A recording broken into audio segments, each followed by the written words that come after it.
Utvrda Čanjevo nalazi se na jugu Varaždinske županije, to jest na jugozapadnim obroncima Kalničkog masiva.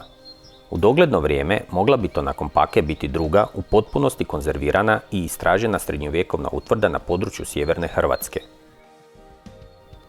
Prvi spomen posjeda Čanjevo zabilježen je u ispravi Slavonskog bana iz 1290. godine, no sam burg prvi put se izričito spominje tek 1557. godine. Istraživanja će točnije pokazati kada je utvrda mogla biti sagrađena, vrlo vjerojatno nakon provale Mongola u 13. stoljeću, kao i Paka s kojom je povezuje šumska prometnica. Radovi na obnovi utvrde započeli su 2003. godine i u fazama traju do danas.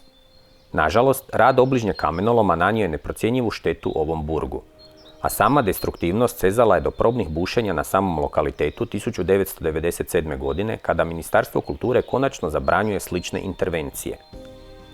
Tlocrtno radilo se o omanjoj utvrdi ovalnog oblika. Procjene se kreću od 17 x 11 metara do 30 x 15 metara. Širina zidova u prosjeku je 1,5 metar do 2 metra u podnožju. Očuvani su tragovi dviju kula, na jugozapadu koja je štitila blažu padinu i sjeverna koja je čuvala pristup burgu.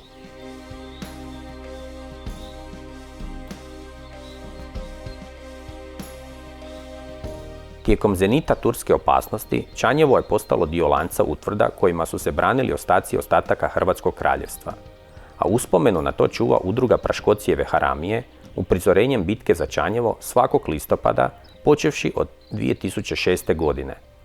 Utvrda je napuštena i srušena u prvoj polovici 18. stoljeća.